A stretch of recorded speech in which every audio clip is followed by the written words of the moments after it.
আপা কি বলে গেছে? আপা আপনার জন্য অ্যাম্বুলেন্স নিয়েছে আপা। অ্যাম্বুলেন্স আসছিস মানে? আবার কি হয়েছে? আবার সব টাকা চার্জ করে ফেলাইলো। হাই হাই রে। আব্বা আপনি এটা কি বললেন? আমি আপনার ছেলে না, আপনার ছেলে হয়ে কি এতগুলো টাকা আমি খরচ করতে পারি? আমাকে রুগী ভালো হয়ে গেছে, আপনার জানগা। আপনি যে আমার নিয়ে আসলেন আমার কিছু দিবেন না? ভাই আজকে 10টা টাকায় সম্বল ছিল, নেন রাখেন। তার মেয়ে 10 টাকা তো মানুষের ভিক্ষাও দেয় না। বাপ যেমন করতো তার চেয়ে বেশি করতো ছেলে। শালা। এই, এদিকে।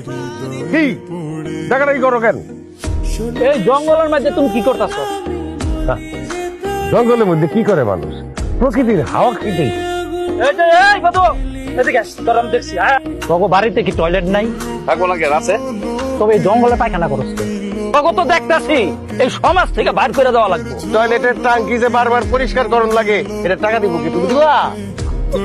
বধু তোমার তো বদনা কেন? নাক